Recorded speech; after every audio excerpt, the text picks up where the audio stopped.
Bora lá, Fiel, para as últimas notícias do Corinthians. O Ronaldo Giovanelli trouxe informações exclusivas do Timão aqui no Jogo Aberto de hoje. O Timão faz treino aberto e confirma retornos importantíssimos aí pro jogo contra o Santos já na quarta-feira. Confirmou aí também a informação sobre o Memphis Depay, tá bem legal o vídeo de hoje. Curte aí, se inscreva aqui no canal Nação Corintiana, sem mais enrolação. Bora pro vídeo. Opa, tudo bom? O Corinthians se prepara para o clássico contra o Santos e as novidades do Timão com o nosso Lucas Herrero. Fala, Herrero, conta tudo. Assunto bom, segunda-feira, Corinthians.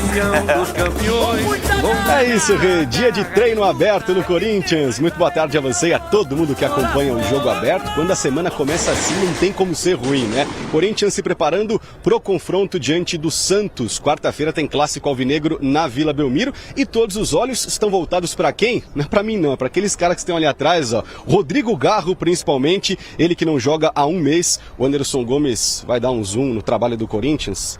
Um aquecimento ainda com bola, né? E o Garro está recuperado de uma lesão na panturrilha, aliás, ficou fora de mais da metade dos jogos do Corinthians nesse ano. O Timão fez 59 partidas, ele só atuou em 26. Tem 2 gols e mais 5 assistências. Além do Garro, o André Ramalho, o Charles e o Carrilho, os outros 3, também estão em transição, eles estavam lesionados. Desses 4 que eu citei, só o André Ramalho que deve aparecer no gramado um pouquinho mais tarde, não está com a gente nesse momento. Corinthians que treina sem os convocados, né? O Hugo Souza, que está com a seleção brasileira, Félix Torres no Equador, Romero com o Paraguai e o Memphis Depay, que nesse momento está em deslocamento, viu, Renata? Ele que jogou no final de semana pela seleção da Holanda, marcou 2 gols e deu 2 assistências, né? Nos 2 jogos da seleção holandesa ao longo dessa data FIFA. E além de já ser o maior goleador da história da seleção holandesa, agora também é o maior garçom. São 54 gols e 35 assistências para Memphis Depay com a seleção laranja. E ele é esperado para que nessa terça-feira faça o treinamento e, por que não, quarta-feira vá ao jogo contra o Santos, pelo menos esteja entre os relacionados. Memphis que postou um story nesse domingo, depois do jogo contra a seleção da Finlândia, fazendo tratamento na coxa direita, justamente a coxa que tirou o Memphis das últimas partidas do Corinthians, de partidas recentes do Timão. É esperar para ver o que o departamento médico vai declarar sobre o Memphis Depay para o jogo dessa quarta. Outra dúvida importante, na verdade essa é mais ou menos uma certeza, né? Porque o José Martínez, volante venezuelano, ele não apareceu, simplesmente não se representou no Corinthians desde a última quarta-feira, não foi convocado para a seleção venezuelana, que não tinha compromissos nessa data FIFA. O Corinthians espera o retorno do volante para entender quais são esses problemas pessoais dele, mas por enquanto o Martínez fora do clássico dessa quarta. Timão que tem apenas 2 derrotas nos últimos 9 jogos e tem esse confronto direto contra o Santos, viu?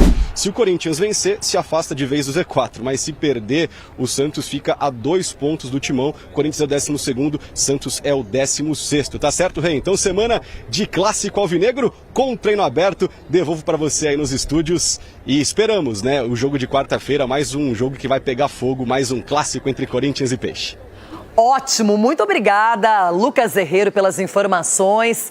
Quarta-feira, Vila Belmiro, Santos e Corinthians. Um desespero só esse clássico, hein, Rona? É, em um lugar sagrado, né, onde o rei viveu ali, o rei fez grandes jogos. Agora é o seguinte, é jogo pro Corinthians ganhar, hein?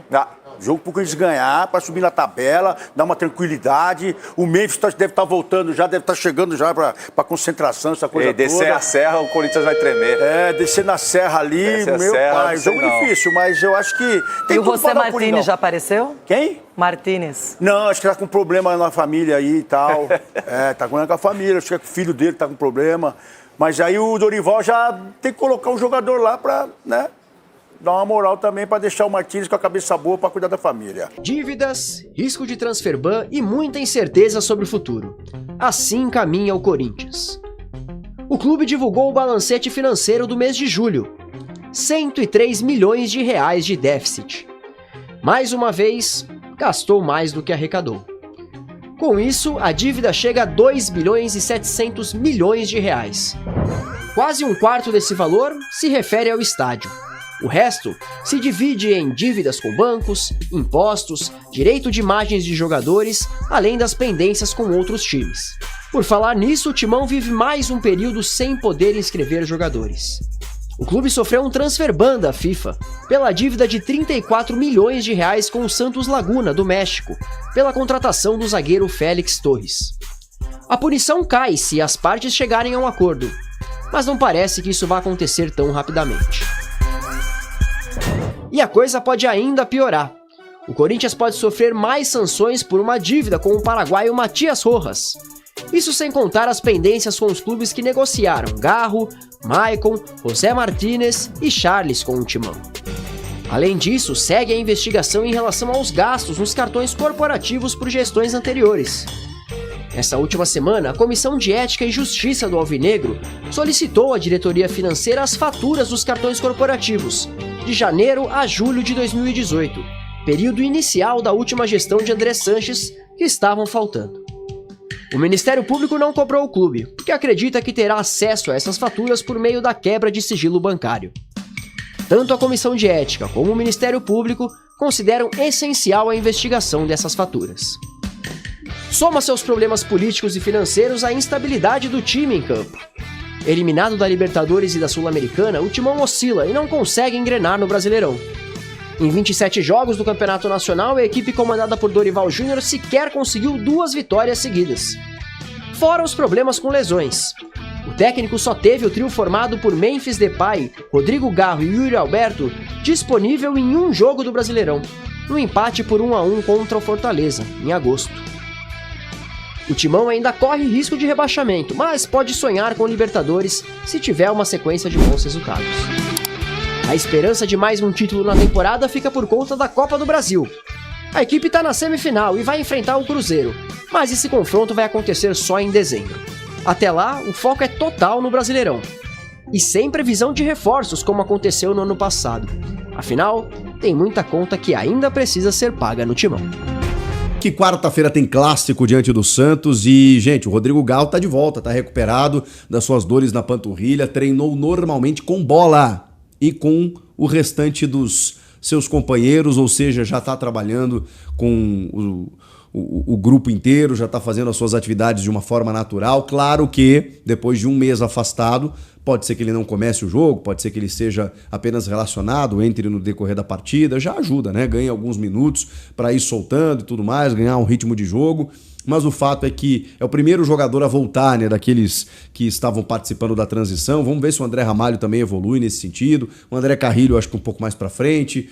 O Charles, que não é necessariamente um jogador mais aproveitado, mas também tá nesse período de transição da parte física para o campo. Mas o Rodrigo Garro, a gente sabe, né, da sua importância, a sua significância para o elenco, para a sua liderança, para motivar todo mundo, né, a sua qualidade técnica, embora, né, o Bidonzinho esteja aproveitando, né, os momentos como um meia, né, um jogador um pouco mais à frente, mas eu já falei aqui, vou repetir, eles podem jogar juntos, se aproximando, que o Bidon ganhe mais protagonismo, inclusive, né? Sendo um cara que apareça mais na área, pisando na área, para finalizar, para ele e o Garro daqui a pouco se somarem na armação. Olha que maravilha, né? Não foi gerado aquele debate em determinado momento. Será que o Coronado e o Garro podem jogar juntos? E eles jogaram juntos em alguns momentos, em algumas raras partidas. É claro, dependendo das circunstâncias, você tendo dois armadores, né? Obviamente a bola passa mais no teu pé, você constrói mais o jogo. Eu acho que o Corinthians só tem a ganhar com isso. E o Rodrigo Garro tá voltando.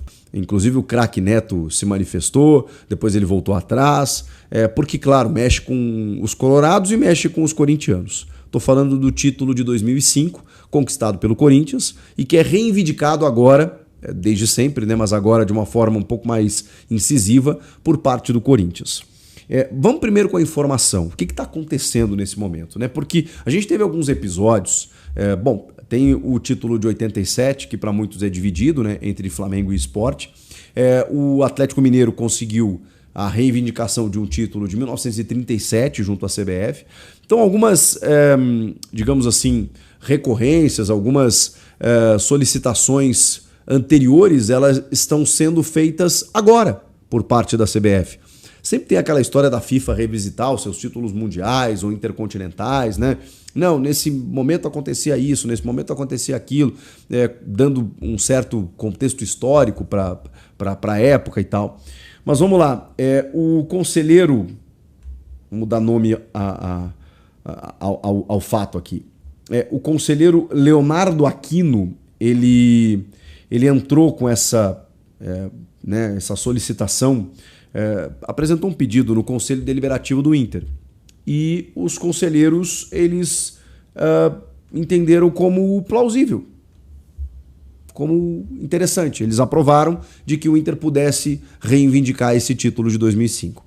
O presidente do clube, o Alessandro Barcelos, ele não se envolveu diretamente por enquanto. Mas ele, vocês querem lá ver até onde vai isso? Bom, fiquem à vontade. Eu entrevistei, tem umas 2 semanas, no podcast que eu tenho com o Denilson, o ex-presidente do Inter, Fernando Carvalho, que era o presidente do Inter nesse momento. E eu perguntei a ele, presidente, o senhor apoia esse tipo de manifestação? E ele fala que sim. Ele fala que sim. Muitos colorados que eu converso, eles não têm o mesmo gostinho de o título, né, evidentemente, né, tem 20 anos, mas eu perguntei a ele qual seria a sensação se a CBF hoje reconhecesse o Inter como um também campeão, ou um campeão legítimo, não sei como seria, do título de 2005. E ele disse que com satisfação, com justiça, que ele acha que o Inter tem que buscar os seus direitos sim. Ele é advogado, o Fernando Carvalho. Mas ele falou que não atua mais, então está um pouco até por fora desse âmbito legal. Ele acha que realmente a base legal, ele tem dúvidas, né, se tem base legal, porque o que ele entende é que não existia uma prova cabal da interferência do Edilson nos 11 jogos para você anular. Porque foi a minha questão para ele também. Tinha como fazer diferente de não anular 11 jogos em que o réu confesso, né, enfim, o corrupto confesso, Edilson Pereira de Carvalho, aptou? Tinha como não anular as 11 partidas em que ele aptou? Só pelo fato em que ele disse que ele interferiu em 1 ou 2 jogos, mas e os demais? Será que a gente acredita que ele não interferiu, nem que seja com um cartão? Porque às vezes, e o Edilson mesmo revela isso em entrevistas, às vezes não era uma coisa tão escancarada. Às vezes era uma forma de você ir minando o time com cartões, de comprar briga com o capitão, para o capitão se revoltar, você acabar expulsando ele. Você vai criando mecanismos para o resultado ser construído. E daqui a pouco o resultado é construído e você nem precisou fazer nada. Mas aí a gente vai achar normal isso? Quando um cara entra já disposto a manipular? Tudo isso foi motivado pela série que o Globoplay exibiu, aí, um documentário, na verdade, de 3 episódios da Máfia do Apito, que eu assisti. Um material muito bem feito, de verdade, um material assim, de muita qualidade, em que o Edilson, cara, declara assim, tudo que ele fez, a maneira como ele fez. O investidor, o apostador na época também, cara limpa ali, falando tudo que aconteceu. Entrevistaram pessoas ali do entorno do Edilson em Jacareí, né, cidade do interior de São Paulo. O Paulo César Danelon, que era o outro árbitro que também estava envolvido no esquema. Esse não deu entrevista, mas o Edilson, cara, ele fala abertamente. E aí tem uma frase dele que ele diz que, e olha que o Edilson já se declarou torcedor do Corinthians em outros momentos aí. Mas tem uma frase nesse documentário que ele diz que o campeão legítimo seria o Internacional. E aí eu não sei o que mudou na cabeça das pessoas, que o fato do Edilson ter dito isso gerou uma comoção do tipo, pronto, esse título é nosso. Como a declaração do Alberto do Alibe, em determinado momento, num áudio, né, que vazou, que ele disse, né, poxa, esse campeonato foi roubado, né, o campeão legítimo seria o Internacional. Ele diz isso com todas as letras. Mas, vamos lá. Aqui está um gaúcho, gremista, você sabe, então pode ser que alguém imagine que a minha opinião está contaminada, mas não está. Eu vou aqui falar tranquilamente que o Inter foi prejudicado nesse campeonato de 2005. Como qualquer equipe seria se estivesse à frente e 11 jogos tivessem de ser refeitos, coisa que nunca aconteceu na história do futebol. Então é óbvio que no cerne da questão o Inter foi prejudicado. Agora, eu preciso dizer que não havia como ser diferente. Não havia como ser diferente. Esses 11 jogos precisavam ser refeitos. Não tinha como ser... Gente, você tem um corrupto, confesso, que apitou 11 jogos. O que você faz? Ou você anula o campeonato, ou você refaz aquelas 11 partidas. Gente, foi o único momento na história do Brasil em que nós pegamos o juiz ladrão. E nós tivemos provas. E não tinha como a gente fugir de um jogo que estava contaminado. E nesses 11 jogos refeitos, o Inter pulou da primeira para a terceira posição. O Inter acorda um dia líder, dorme líder e acorda na terceira colocação. Porque ele precisava fazer alguns jogos novamente. E o grande questionamento disso tudo é que o Corinthians se beneficiou, o Corinthians aproveitou que em 2 jogos contra Santos e São Paulo, ele não tinha feito nenhum ponto. Ele fez 4. Ele ganhou do São Paulo e empatou com o Santos, se eu não me engano. E o Inter não conseguiu ter o mesmo retrospecto. Inclusive o Inter perde na última rodada e que se ganha, seria o campeão brasileiro. Aí você pode falar, bom, mas aí o Inter já estava abalado psicologicamente, os jogadores, emocionalmente, por tudo que aconteceu. Ok, eu concordo. É uma questão mais indireta, uma questão mais subjetiva, mas eu acho que ela existe. Eu acho que o Inter se abalou realmente na reta final, a ponto de ter que refazer os jogos, de tudo que aconteceu, do episódio envolvendo Inter e Corinthians no Pacaembu com o pênalti do Tinga, um pênalti claríssimo, não marcado pelo Márcio Rezende de Freitas, e com a expulsão do Tinga, um dos erros mais calamitosos da história do nosso futebol. Porém, nada foi comprovado contra o Márcio Rezende. O Márcio Rezende, até que se prove o contrário, cometeu um erro dos mais grotescos que eu já vi. Mas o próprio Fernando Carvalho diz isso. Não tem nada contra o Márcio. Ali está dissociado da máfia do apito. O Márcio Rezende comete um erro grotesco no mesmo campeonato. Ah, mas isso gera suspeição. Reconheço, acho que o torcedor tem o direito de achar que o campeonato está sob suspeita, de que isso tenha a ver, mas não teve nada comprovado, tá? Ali é um erro. E que mesmo que o Inter ganhasse aquele jogo, que terminou empatado, o Inter teria 2 pontos a mais. Pois o Corinthians terminou 3 pontos a mais do que o Inter na tabela. Então, mesmo que o Inter vencesse aquele jogo, o Inter não seria o campeão brasileiro. O Inter não liderou o Campeonato Brasileiro de 2005 em nenhuma rodada. E a não ser naquele momento em que, quando ele chega a passar o Corinthians, os jogos têm que ser refeitos. Eu juro que eu entendo, de verdade. Não é corneta, não é porque eu sou gremista. Eu super entendo, gente. Pô, é um campeonato que estava encaminhado para o Inter ser campeão, ou pelo menos disputar o título até o final. E, de repente, você tem um erro de arbitragem contra, no confronto direto, e você tem que refazer 11 jogos. Não cada time, né? Mas o Inter teve que refazer alguns dos seus jogos. E nisso o Corinthians passou o Inter. Pô, é óbvio que o Inter foi prejudicado. Se os jogos não fossem refeitos, talvez o Inter fosse campeão. Provavelmente seria o campeão, posso dizer. Aquele time era muito forte. E aí tem outras teorias que eu acho muito mais dignas e aqui reconhecendo a dor do torcedor daquele momento de não ter sido campeão, mas de que, cara, muita gente imagina que o Inter campeão do mundo em 2006 é por conta disso. Aquele time do Muricy de 2005, ele é a base do time do Abel Braga de 2006, que ganha a Libertadores e o mundo sobre o Barcelona. E muita gente, colorados que eu converso, né, eles entendem que, cara, aquilo forjou a gente, sabe? Aquilo deu uma casca. Porque o Inter estava voltando a brigar por títulos. E em 2006 acontece o ano da história do Inter. Então eu acho muito mais legal você se apegar nisso. De que, pô, nós somos um campeão moral, sei lá. O Inter fez carreata em 2005 como um campeão moral. Eu lembro de capa do jornal Zero Hora com o elenco inteiro em cima de um caminhão, campeão moral. Porque o Inter se julgava campeão. Mas tá bem, mesmo que a CBF não reconheça, o Inter disputou o título. E isso fez com que, a partir dali, o Inter tivesse anos áureos. Não é mais legal? Não é mais bonito? Mas eu também não quero aqui ser sommelier do que o torcedor pensa e sente. Se o torcedor acha que é digno e que o reconhecimento da CBF vai dar um sentimento legal 20 anos depois, Quem sou eu? Agora, já dei minha opinião, acho que não vale a pena, de verdade. Acho que não vai acontecer. Não vai acontecer.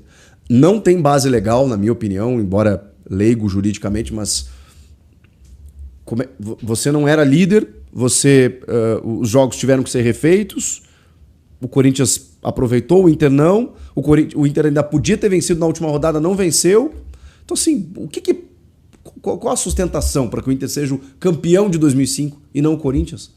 E no caso dessa solicitação, é de que o título seja dividido, para que o Inter também seja campeão junto com o Corinthians. De novo, qual a base para que o Inter seja campeão de 2005? Cara, esse chororô do Inter aí, acho que é mais feio ainda, mano. Era melhor eles deixar quieto do que ficar nesse chororô aí de querer dividir o título de 2005. Mano, olha o pensamento dos caras, velho. Olha o pensamento. Eu falo assim, ó, vai lá no Parque São Jorge, corta a taça no meio e manda lá pro Beira-Rio junto com um DVD. Olha o pensamento dos caras, mano. Os caras têm abobrinha na cabeça. Não é possível isso, mano. Não é possível. Mas é isso aí, cara. Virando a página, né? O Corinthians enfrenta aí o Santos quarta-feira, fora de casa. Um jogo difícil. Provavelmente o Memphis não vai pro jogo, mano. O que vai irritar muito a Fiel. Ele já postou aquela foto lá no hotel, né? Tratando da coxa, que tá doendo a coxa, tá com muitas dores e tal. Porque provavelmente ele não vai estar no jogo. É uma opinião minha, tá? Eu acho que já, né, cobrindo o Corinthians aqui um certo tempo, algumas coisas você pega nas entrelinhas, né? Que ele não vai começar jogando é certeza, tá? Ele vai começar no banco e vai entrar alguns minutos ali, mas tá com edema ainda. E aí o Corinthians precisa ganhar para, né, o Santos é um time de parte da tabela, não é um confronto direto, porque o Santos está um pouco mais abaixo, mas é um jogo muito importante para o Corinthians. Na sua opinião, o Memphis Depay vai para o jogo? Na sua opinião, o Corinthians vai com força máxima, né? Ganha um jogo lá, vai ser um jogo fácil, um jogo difícil? O que não confirmou ainda, eu não sei se o Neymar vai jogar, vai retornar lá pelo Santos, tá uma pressão, né, para que ele retorne nesse jogo aí contra o Corinthians. Vamos ver como é que vai ficar. Lógico, pessoal, se você chegou até aqui, curta aí o vídeo, se inscreva aqui no canal Nação Corintiana, né? Eu te atualizo sobre o Corinthians aqui nesse canal todos os dias, é um grande prazer ter vocês aqui, beleza, pessoal? Então esse foi o vídeo de hoje, logo mais eu volto com mais notícias do Timão. Um forte abraço, que Deus abençoe sua vida. Essa semana o bem vai vencer o mal. Valeu, pessoal, abraço, vai Corinthians!